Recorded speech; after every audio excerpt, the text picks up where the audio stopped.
আজ 7ই জুলাই মঙ্গলবার। দেখে নিন আজকের বাছাই করা সব গুরুত্বপূর্ণ খবর। শুরুতেই অল্প কিছু হেডলাইন্স। বারুইপুরের ঘটনায় মুখ খুললেন হুমায়ুন কবির, প্রশ্ন তুললেন শিশু সুরক্ষা ও নারী নিরাপত্তা নিয়ে। বারুইপুর কাণ্ডে সর্বোচ্চ শাস্তির আশ্বাস মুখ্যমন্ত্রী শুভেন্দু অধিকারীর। হুমায়ুন কবিরের জন্য বড় ধাক্কা, আম জনতা উন্নয়ন পার্টি ছাড়লেন মুর্শিদাবাদের জেলা সভাপতি, দলের নীতি নিয়ে তুললেন প্রশ্ন।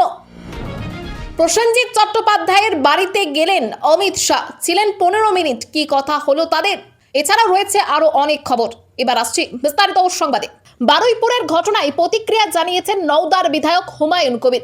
এক বিবৃতিতে তিনি ঘটনার জেরে গভীর উদ্বেগ এবং ক্ষোভ প্রকাশ করেন। তিনি এই ঘটনাকে অমানবিক এবং সভ্য সমাজের গালে চপেটাঘাত বলে অভিহিত করেছেন। হুমায়ুন কবির বলেন, যে বয়সে একটি শিশুর হাতে বই খাতা থাকার কথা, সেই বয়সে তাকে এমন পরিস্থিতির শিকার হতে হওয়া কোনোভাবেই মেনে নেওয়া যায় না। তিনি ঘটনার তীব্র নিন্দা জানিয়ে রাজ্যের মুখ্যমন্ত্রী ও প্রশাসনের কাছে ঘটনায় জড়িতদের দ্রুত চিহ্নিত করে আইন অনুযায়ী সর্বোচ্চ শাস্তি নিশ্চিত করার দাবি জানান। তিনি নিহত শিশুটির বিদেহী আত্মার শান্তি কামনা করেন এবং শোকাহত পরিবারের প্রতি গভীর সমবেদনা জানান। হুমায়ুন কবির বলেন, এই শোক কাটিয়ে ওঠার শক্তি তাদের নেই, তবুও বলছি আমরা আপনাদের পাশে আছি। তিনি আরো বলেন, এই লড়াই শুধু ওই পরিবারের নয়, বরং সমাজের প্রতিটি মা বোনের নিরাপত্তার সঙ্গেও জড়িত। বারুইপুরের ঘটনাকে কেন্দ্র করে রাজ্য জুড়ে ব্যাপক প্রতিক্রিয়া দেখা গেছে। বিভিন্ন সামাজিক ও রাজনৈতিক মহলের পাশাপাশি হুমায়ুন কবিরও ঘটনার দ্রুত তদন্ত এবং আইন অনুযায়ী কঠোর ব্যবস্থা গ্রহণের দাবি জানিয়েছেন। নিজের বক্তব্যে হুমায়ুন কবির শিশু সুরক্ষা, নারী নিরাপত্তা এবং দ্রুত বিচার প্রক্রিয়ার গুরুত্বের ওপর জোর দেন। পাশাপাশি তিনি এই ধরনের ঘটনার পুনরাবৃত্তি রোধে কার্যকর পদক্ষেপ গ্রহণের প্রয়োজনীয়তার কথাও উল্লেখ করেন। বারুইপুর কাণ্ডে সর্বোচ্চ শাস্তির আশ্বাস মুখ্যমন্ত্রী শুভেন্দু অধিকারীর। পুলিশ কর্মীদের গাফিলতি প্রমাণিত হলে তাদের বিরুদ্ধেও ব্যবস্থা নেওয়ার বার্তা। বারুইপুরের ঘটনায় দোষীদের বিরুদ্ধে জিরো টলারেন্স নীতি গ্রহণের কথা জানিয়েছেন মুখ্যমন্ত্রী শুভেন্দু অধিকারী। তিনি বলেন, এই ঘটনায় ক্যাপিটাল পানিশমেন্ট অর্থাৎ আইন অনুযায়ী সর্বোচ্চ শাস্তি নিশ্চিত করতে রাজ্য সরকার প্রয়োজনীয় সব ধরনের সুপারিশ করবে। পাশাপাশি তিনি জানান, তদন্ত চলায় এই মুহূর্তে এর বেশি মন্তব্য করা সমীচীন নয় এবং মুখ্যমন্ত্রী বলেন তিনি বারুইপুর পুলিশ সুপারের দপ্তরে যাবেন। তিনি জানান, ইতিমধ্যেই নিহত শিশুর বাবার সঙ্গে কথা হয়েছে এবং ঘটনার তদন্তে একটি বিশেষ তদন্তকারী দল সিট গঠন করা হয়েছে। তার দাবি, পলাতক দুই ব্যক্তির সঙ্গে ধৃত আসামিদের কথোপকথনের প্রমাণও তদন্তকারীদের হাতে এসেছে। তিনি আরো বলেন, পরিবার যে ধরনের ন্যায় বিচার চাইছে সেই অনুযায়ী বিচার নিশ্চিত করার চেষ্টা করবে সরকার। পাশাপাশি নিখোঁজ ডায়েরি হওয়ার পর স্থানীয় পুলিশ প্রশাসনের পক্ষ থেকে কোনো গাফিলতি হয়ে থাকলে তদন্তে তা প্রমাণিত হলে সংশ্লিষ্ট পুলিশ কর্মীদের বিরুদ্ধেও কঠোর ব্যবস্থা নেওয়া হবে। নির্যাতিতার পরিবারের প্রয়োজনীয় সহযোগিতা করার আশ্বাসও দেন তিনি। একই সঙ্গে আন্দোলনের নামে আইন নিজের হাতে তুলে নেওয়ার বিরুদ্ধেও কড়া অবস্থান নেন মুখ্যমন্ত্রী। তিনি অভিযোগ করেন, ট্রেন লাইনে বাধা সৃষ্টি, রেল লাইন ক্ষতিগ্রস্ত করা এবং মব লিঞ্চিং এর মতো ঘটনায় জড়িতদের চিহ্নিত করে আইনি ব্যবস্থা নেওয়া হবে। তার দাবি, সাম্প্রতিক কিছু ঘটনার সঙ্গে অতীতের কয়েকটি আন্দোলনের মিল খুঁজে পাওয়া যাচ্ছে, তবে এই বিষয়ে তদন্ত চলায় বিস্তারিত মন্তব্য থেকে বিরত থাকেন তিনি। বারুইপুর কাণ্ডে বিজেপিকে নিশানা অভিষেকের। নারী নিরাপত্তা ও বিচার প্রক্রিয়া নিয়ে একাধিক প্রশ্ন। বারুইপুর কাণ্ডের ঘটনায় প্রতিক্রিয়া জানিয়েছেন অভিষেক বন্দ্যোপাধ্যায়। তিনি অভিযোগ করেন, বিজেপি নারীদের নিরাপত্তা দিতে ব্যর্থ হয়েছে এবং এমন একটি রাজনৈতিক পরিবেশ তৈরি করেছে যেখানে জঘন্য অপরাধে অভিযুক্তরা রাজনৈতিক ছত্রছায়া বা আইনি সুরক্ষা পাওয়ার ধারণা করছে। তিনি প্রশ্ন তোলেন, রাজনৈতিক যোগসূত্র ন্যায় বিচারের ওপর প্রভাব ফেলছে কিনা এবং ক্ষমতার প্রভাব বিচার প্রক্রিয়াকে আড়াল করছে কিনা। অভিষেকের আরও দাবি, বিজেপি বাংলায় নারী নিরাপত্তার প্রতিশ্রুতি নিয়ে ক্ষমতায় এলেও এই ধরনের প্রতিটি ঘটনা সেই ফাঁপা প্রতিশ্রুতির বাস্তব চিত্র তুলে ধরছে। তিনি এই ঘটনায় শাসক শিবিরের নীরবতা, জবাবদিহিতার অভাব এবং প্রতিবাদের অনুপস্থিতি নিয়েও প্রশ্ন তোলেন। তার বক্তব্য, যখন ন্যায় বিচার সিলেক্টিভ বা পক্ষপাতদুষ্ট হয়ে ওঠে এবং ক্ষোভ প্রকাশের বিষয়টি রাজনৈতিক রং নেয়, তখন শুধু ভুক্তভোগীই নয়, পুরো সমাজকেই তার চড়া মূল্য চোকাতে হয়। তিনি পুরো পরিস্থিতিকে অত্যন্ত লজ্জাজনক বলেও মন্তব্য করেন। এদিকে তৃণমূলের অভিযোগকে ভিত্তিহীন বলে দাবি করেছে বিজেপি। হুমায়ুন কবিরের জন্য বড় ধাক্কা, আম জনতা উন্নয়ন পার্টি ছাড়লেন মুর্শিদাবাদের জেলা সভাপতি, দলের নীতি নিয়ে তুললেন প্রশ্ন। হুমায়ুন কবিরকে একাধিকবার পুলিশ তলব করার আবহে দলীয় রাজনীতিতে নতুন করে আলোচনার সৃষ্টি হয়েছে। এর মধ্যেই দলের নীতি ও সাংগঠনিক কার্যক্রম নিয়ে অসন্তোষ প্রকাশ করে আম জনতা উন্নয়ন পার্টির মুর্শিদাবাদ জেলা সভাপতি বিজয় শেখ দল ছাড়ার কথা ঘোষণা করেছেন। তার সঙ্গে হরিহরপাড়ার 2 অঞ্চল সভাপতিও দল ত্যাগের সিদ্ধান্ত জানিয়েছেন। বিধানসভা নির্বাচনের প্রায় 2 মাস আগে গঠিত আম জনতা উন্নয়ন পার্টি গত কয়েক মাসে একাধিক সাংগঠনিক পরিবর্তনের মুখোমুখি হয়েছে। দলটি 2 শতাধিক আসনে প্রার্থী দিলেও নির্বাচনের আগেই বেশ কয়েকজন নেতা ও প্রার্থী দল ছাড়েন। শেষ পর্যন্ত রেজিনগর এবং নওদা এই 2 আসনে জয় পায় দল, যেখানে প্রার্থী ছিলেন হুমায়ুন কবির। দলের প্রতিষ্ঠাতা যখন আইনি প্রক্রিয়ার মুখোমুখি, সেই সময়ই জেলা সভাপতি বিজয় শেখের দল ত্যাগের ঘোষণা রাজনৈতিক মহলে তাৎপর্যপূর্ণ বলে মনে করা হচ্ছে। প্রথম থেকেই তিনি মুর্শিদাবাদ জেলা সভাপতির দায়িত্বে ছিলেন এবং বিধানসভা নির্বাচনেও প্রতিদ্বন্দ্বিতা করেছিলেন। দল ছাড়ার কারণ ব্যাখ্যা করতে গিয়ে বিজয় শেখ অভিযোগ করেন, দলের নিষ্ঠাবান কর্মীদের যথাযথ মূল্যায়ন হচ্ছে না। তার দাবি, কিছু সুযোগ সন্ধানী নেতার প্রভাবেই দল পরিচালিত হচ্ছে এবং খেয়াল খুশি মতো বিভিন্ন পদ বন্টন করা হচ্ছে। তিনি আরো বলেন, সক্রিয় রাজনীতির সঙ্গে আগে যুক্ত না থাকা কয়েকজন ব্যক্তি বর্তমানে দলে গুরুত্বপূর্ণ পদে রয়েছেন। তবে সমালোচনার পাশাপাশি হুমায়ুন কবিরের প্রতি ব্যক্তিগত সম্মানও প্রকাশ করেছেন বিজয় শেখ। তিনি বলেন, দল তাকে যথেষ্ট সম্মান দিয়েছে এবং ভবিষ্যতেও তিনি হুমায়ুন কবিরকে সম্মান করবেন। এদিকে জেলা সভাপতির পদত্যাগ এবং তার তোলা অভিযোগের বিষয়ে হুমায়ুন কবিরের পক্ষ থেকে এখনও কোনো প্রতিক্রিয়া পাওয়া যায়নি। বাংলা পলিটিক্সের সমস্ত খবর প্রতিদিন সকালে দেখতে সাবস্ক্রাইব করুন আমাদের বি পলিটিক্স চ্যানেলটি। আর একটা লাইক করার অনুরোধ রইল, আপনার একটা লাইক আমাদের কাজ করার উৎসাহ অনেকটাই বাড়িয়ে দেয়। বারুইপুর কাণ্ডে বিচার চেয়ে মোমবাতি মিছিল মমতার, ব্যারিকেড দিয়েও আটকাতে পারল না কেন্দ্রীয় বাহিনী। বারুইপুরের ঘটনার বিচারের দাবিতে সোমবার কালীঘাটে নিজের বাড়ির সামনে থেকে মোমবাতি মিছিল করেন প্রাক্তন মুখ্যমন্ত্রী তথা তৃণমূল নেত্রী মমতা বন্দ্যোপাধ্যায়। মিছিল শুরু হওয়ার সময় কেন্দ্রীয় বাহিনীর ব্যারিকেডের মুখে পড়লেও তিনি তা অতিক্রম করে হরিশ চ্যাটার্জি স্ট্রিটের মূল রাস্তায় পৌঁছন। মিছিলের আগে এক্সে তৃণমূল বর্তমান মুখ্যমন্ত্রী শুভেন্দু অধিকারীকে আক্রমণ করে অভিযোগ তোলে, বারুইপুরে নির্যাতিতার পরিবারের সঙ্গে দেখা করতে তিনি সময় পাননি এবং বিষয়টি নিয়ে কড়া সমালোচনা করে। তৃণমূলের আরও দাবি, বিজেপির নির্দেশে মমতা বন্দ্যোপাধ্যায়কে বারুইপুরে যাওয়া আটকাতে কালীঘাটের বাড়ির সামনে অতিরিক্ত পুলিশ ও কেন্দ্রীয় বাহিনী মোতায়েন করা হয়েছিল। ফেসবুক লাইভে মমতা বন্দ্যোপাধ্যায় বলেন, বারুইপুরের ঘটনা তাকে গভীরভাবে উদ্বিগ্ন করেছে। তিনি অভিযোগ করেন, নির্যাতিতার পরিবারের সঙ্গে দেখা করতে যাওয়ার পরিকল্পনা থাকলেও তার বাড়ির সামনে বিপুল সংখ্যক পুলিশ ও কেন্দ্রীয় বাহিনী মোতায়েন থাকায় সেটি কার্যত হাউস অ্যারেস্টের পরিস্থিতি তৈরি করেছিল। তবে সোমবার সকালে বাড়ির সামনে অতিরিক্ত পুলিশ বাহিনী সরিয়ে নেওয়া হয় এবং প্রাক্তন মুখ্যমন্ত্রী হিসেবে তার জন্য নির্ধারিত নিরাপত্তা ব্যবস্থা বহাল থাকে। এর আগে তিনি ফোনে বারুইপুরের নির্যাতিতার বাবার সঙ্গে কথা বলেন। পরে মোমবাতি মিছিলের মাধ্যমে বারুইপুর কাণ্ডে সুবিচারের দাবি জানান। বারুইপুর কাণ্ডে পূর্বতন সরকারকে দায়ী করলেন রত্না দেবনাথ, দ্রুত বিচারের দাবি। আরজি করের নির্যাতিতার মা তথা উত্তর 24 পরগনার পানিহাটির বিধায়ক রত্না দেবনাথ বারুইপুরের ঘটনায় প্রতিক্রিয়া দিয়েছেন। তিনি পূর্বতন তৃণমূলের সরকারকে দায়ী করে বলেন, তৃণমূল আমলে যে সাংস্কৃতিক ও সামাজিক রাজনৈতিক পরিবেশ তৈরি হয়েছিল, বারুইপুরের ঘটনা তারই ফল।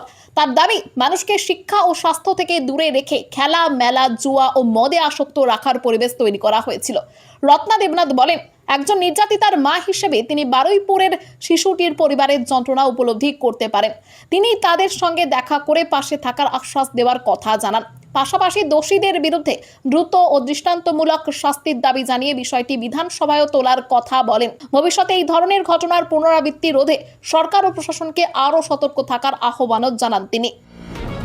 প্রসেনজিৎ চট্টোপাধ্যায়ের বাড়িতে গেলেন অমিত শাহ, ছিলেন 15 মিনিট। কি কথা হলো তাদের? কেন্দ্রীয় স্বরাষ্ট্রমন্ত্রী অমিত শাহ কলকাতা সফরে এসে অভিনেতা প্রসেনজিৎ চট্টোপাধ্যায়ের বালিগঞ্জের বাড়িতে সৌজন্য সাক্ষাৎ করেন। জানা গিয়েছে, প্রায় 15 মিনিট তিনি অভিনেতার বাড়িতে ছিলেন। তার সঙ্গে উপস্থিত ছিলেন বিজেপি নেত্রী লকেট চট্টোপাধ্যায়। তবে তাদের মধ্যে কি বিষয়ে আলোচনা হয়েছে তা এখনো জানা যায়নি। সম্প্রতি পদ্মশ্রী সম্মান গ্রহণ করতে দিল্লি গেলে অমিত শাহের সঙ্গে প্রসেনজিতের সাক্ষাৎ হয়েছিল।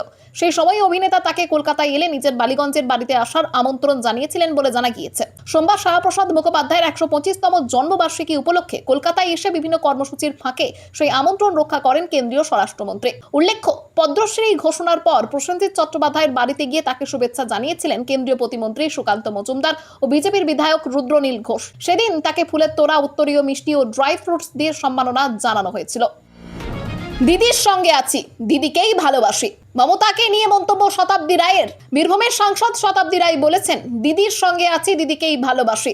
যদিও তিনি বর্তমানে এনসিপিআই পার্টিতে রয়েছেন, তবুও মমতা বন্দ্যোপাধ্যায়ের প্রতি নিজের অবস্থান স্পষ্ট করেন। তবে তৃণমূল সম্পর্কে তিনি কোনো মন্তব্য করেননি। এদিকে তৃণমূলের বিধায়কদের একাংশের অবস্থান এবং ঋতব্রত বন্দ্যোপাধ্যায় শিবির নিয়ে জল্পনার মাঝেও শতাব্দী রায় জানান, বিধায়কদের সঙ্গে তার কোনো কথা হয়নি এবং এ বিষয়ে তিনি কিছু জানেন না। ঋতব্রত বন্দ্যোপাধ্যায় শিবির সম্পর্কেও তিনি কোনো মন্তব্য করতে চাননি। বারুইপুরের ঘটনায় প্রতিক্রিয়া জানিয়ে শতাব্দী রায় বলেন, বারুইপুরে যে ঘটনাটি ঘটেছে আইন অনুযায়ী দোষীদের শাস্তি হওয়া উচিত এবং তারা শাস্তি পাবে বলেই আমি বিশ্বাস করি। মমতার বাড়ির সামনে পুলিশ মোতায়েন নিয়ে মুখ খুললেন দিলীপ ঘোষ। রবিবার রাতে প্রাক্তন মুখ্যমন্ত্রী মমতা বন্দ্যোপাধ্যায়ের বাড়ির সামনে বিপুল পুলিশ মোতায়েনকে কেন্দ্র করে রাজনৈতিক বিতর্কের সৃষ্টি হয়েছে। মমতা বন্দ্যোপাধ্যায় অভিযোগ করেন তাকে কার্যত হাউস অ্যারেস্ট করে রাখা হয়েছে। এই ঘটনায় প্রতিক্রিয়া জানিয়ে রাজ্যের পঞ্চায়েত ও গ্রামোন্নয়ন মন্ত্রী দিলীপ ঘোষ বলেন, বিরোধী দলে থাকাকালীন বিজেপি নেতারা অতীতে তৃণমূলের কাছ থেকে নানান ধরনের বাধার মুখে পড়েছেন এবং সেই অভিজ্ঞতার কথাও তুলে ধরেন। মমতার অভিযোগ প্রসঙ্গে দিলীপ ঘোষ বলেন, কারো গণতান্ত্রিক অধিকার হরণ করা হচ্ছে না। তার দাবি, তৃণমূলের নেতারা যেভাবে ডিমের আক্রমণের মুখে পড়েছেন সেই আশঙ্কা থেকেই মমতা বন্দ্যোপাধ্যায়ের সম্মানের সঙ্গে নিরাপত্তা দেওয়া হচ্ছে। উল্লেখ্য, বারুইপুরের ঘটনাকে কেন্দ্র করে রাজ্য ও রাজনীতি উত্তাল। এই ঘটনায় মুখ্যমন্ত্রী শুভেন্দু অধিকারী নাবালিকার পরিবারের সঙ্গে কথা বলেছেন, কড়া পদক্ষেপের আশ্বাস দিয়েছেন এবং তদন্তের জন্য 6 সদস্যের সিট গঠন করা হয়েছে। বারুইপুর ইস্যুতে মমতাকে কড়া আক্রমণ অগ্নিমিত্রা পালের, তুললেন উস্কানির অভিযোগ। বারুইপুরের ঘটনাকে কেন্দ্র করে মমতা বন্দ্যোপাধ্যায়কে গৃহবন্দী করে রাখা হয়েছে বলে তৃণমূলের অভিযোগের প্রেক্ষিতে প্রতিক্রিয়া জানিয়েছেন রাজ্যের পুরমন্ত্রী অগ্নিমিত্রা পাল। তিনি প্রশ্ন তোলেন, মমতা বন্দ্যোপাধ্যায়কে কেন হাউস অ্যারেস্ট করা হবে না? একই সঙ্গে তার অভিযোগ, প্রাক্তন মুখ্যমন্ত্রী বারুইপুরে গিয়ে রাজনীতি এবং উস্কানি দেওয়ার চেষ্টা করছেন। অগ্নিমিত্রা পাল দাবি করেন, গত 15 বছরে মহিলাদের ওপর অত্যাচারের ঘটনায় মমতা বন্দ্যোপাধ্যায় রাজ্যের বিভিন্ন এলাকায় পদক্ষেপ না নিয়ে অন্য রাজ্যে দল পাঠিয়েছিলেন। তার অভিযোগ, রাজ্যের ঘটনাগুলিকে ধামাচাপা দেওয়ার চেষ্টা করা হয়েছে। বারুইপুরের ঘটনায় তীব্র নিন্দা জানিয়ে অগ্নিমিত্রা বলেন, নির্যাতিতা নাবালিকার পরিবারকে মুখ্যমন্ত্রী শুভেন্দু অধিকারী ডেকেছেন এবং এই ঘটনায় দোষীদের ছাড় দেওয়া হবে না। উল্লেখ্য, বারুইপুরের ঘটনাকে কেন্দ্র করে আইন শৃঙ্খলা পরিস্থিতি বজায় রাখতে প্রশাসন বারুইপুর, নরেন্দ্রপুর এবং সোনারপুর থানা এলাকায় ভারতীয় নাগরিক সুরক্ষা সংহিতার 163 ধারা জারি করেছে। এই ধারার আওতায় 5 বা তার বেশি মানুষের জমায়েতের নিষেধাজ্ঞা রয়েছে। স্কুল থেকে বিশ্ববিদ্যালয়, আগামী শিক্ষাবর্ষ থেকে বাংলার পাঠ্যপুস্তকে যুক্ত হবেন শ্যামাপ্রসাদ মুখোপাধ্যায়। ঘোষণা শুভেন্দুর। শ্যামাপ্রসাদ মুখোপাধ্যায়ের জন্মজয়ন্তী উপলক্ষে মুখ্যমন্ত্রী শুভেন্দু অধিকারী ঘোষণা করেছেন, আগামী শিক্ষাবর্ষ থেকে পশ্চিমবঙ্গের স্কুল থেকে বিশ্ববিদ্যালয় স্তর পর্যন্ত পাঠ্যপুস্তকে শ্যামাপ্রসাদ মুখোপাধ্যায়ের জীবন ও অবদান অন্তর্ভুক্ত করা হবে। মিত্র ইনস্টিটিউশনে আয়োজিত অনুষ্ঠানে শুভেন্দু বলেন, পশ্চিমবঙ্গ সৃষ্টিতে শ্যামাপ্রসাদ মুখোপাধ্যায়ের ভূমিকা, রাষ্ট্রপ্রেম, অখণ্ড ভারতের ভাবনা এবং পশ্চিমবঙ্গকে ভারতের অংশ হিসেবে গড়ে তোলার ক্ষেত্রে তার অবদান বর্তমান প্রজন্মের কাছে তুলে ধরা হবে। পাশাপাশি তার কর্মজীবন কলকাতা বিশ্ববিদ্যালয়ের শিক্ষা প্রসারে অবদান ও পাঠ্যসূচিতে অন্তর্ভুক্ত করা হবে বলে তিনি জানান। এছাড়া শ্যামাপ্রসাদের স্কুল মিত্র ইনস্টিটিউশনের উন্নয়নের জন্য 25 লক্ষ টাকা অনুদানের ঘোষণা করেন মুখ্যমন্ত্রী। পাশাপাশি জিরাটে শ্যামাপ্রসাদ মুখোপাধ্যায়ের নামে একটি লাইব্রেরি গড়ে তোলার কথাও জানান তিনি। তৃণমূল হিংসে করে পয়লা বৈশাখকে পশ্চিমবঙ্গ দিবস হিসেবে চাপিয়ে দেয়। ইতিহাস শুধরে নিতে বদ্ধপরিকর মুখ্যমন্ত্রী শুভেন্দু অধিকারী। বর্তমান রাজ্য সরকার শ্যামাপ্রসাদ মুখোপাধ্যায়ের বিচারধারা দেশপ্রেম ও রাষ্ট্রবাদী আদর্শে পরিচালিত হবে বলে জানিয়েছেন মুখ্যমন্ত্রী শুভেন্দু অধিকারী।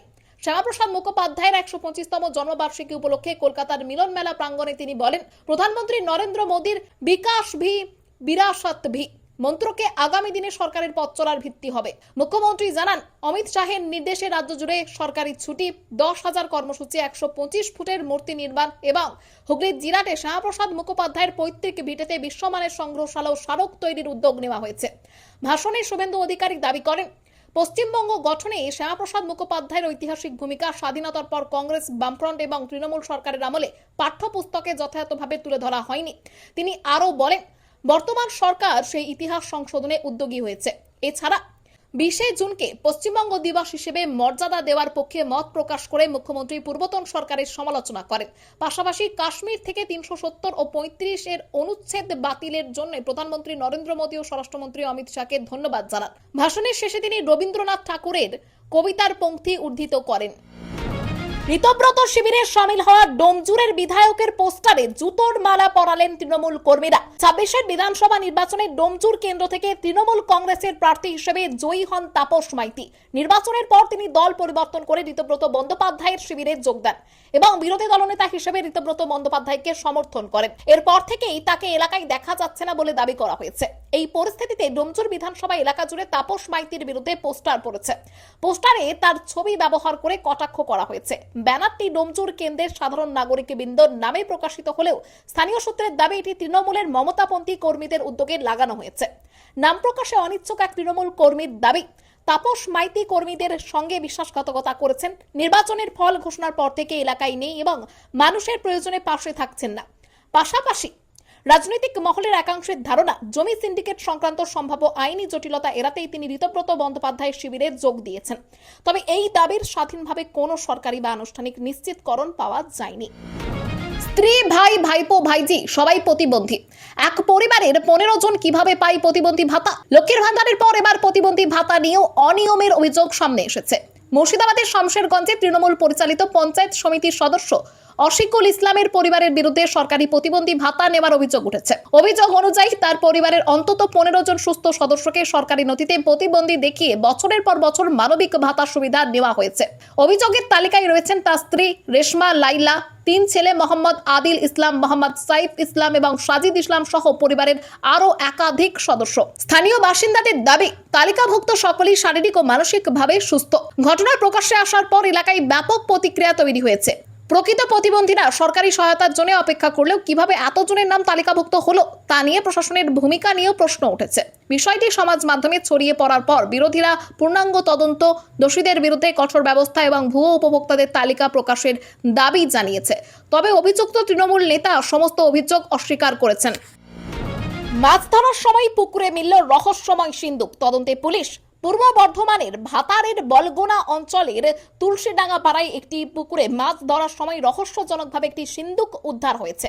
সিন্দুকের ভেতরে একটি হার্ড ডিস্ক ও একটি মাদারবোর্ড পাওয়া যায়। ঘটনাটিকে ঘিরে এলাকায় চাঞ্চল্যের সৃষ্টি হয়েছে। খবর পেয়ে পুলিশ ঘটনাস্থলে পৌঁছে উদ্ধার হওয়া সামগ্রী নিয়ে যায় এবং বিষয়টি খতিয়ে দেখছে। পুকুরের মালিক মোহাম্মদ জিয়াউদ্দিন জানান, প্রথমবার জাল ফেলেও মাছ না ওঠায় দ্বিতীয়বার জাল টানার সময় জেলেদের পায়ে লোহার মতো কিছু লাগে। পরে সেটি তুলে দেখা যায় সেটি একটি সিন্দুক। লকারের মুখ আলগা থাকার কারণে খুলে যায়। তার ভেতরে হার্ড ডিস্ক ও মাদারবোর্ড রয়েছে। তার দাবি, কেউ ইচ্ছাকৃতভাবে সিন্দুকটি পুকুরে ফেলে দিয়ে থাকতে পারে। স্থানীয় বাসিন্দা মোজাম্মেল হকেরও ধারণা, কোনো কিছু গোপন করার উদ্দেশ্যেই সিন্দুকটি পুকুরে ফেলা হয়ে থাকতে পারে। তবে কে বা কারা এইটি ফেলেছে এবং এর পেছনে কি কারণ রয়েছে তা এখনো স্পষ্ট নয়। খবর আজকের মতো এখানেই শেষ। আবার আসছি আগামীকাল সকালে।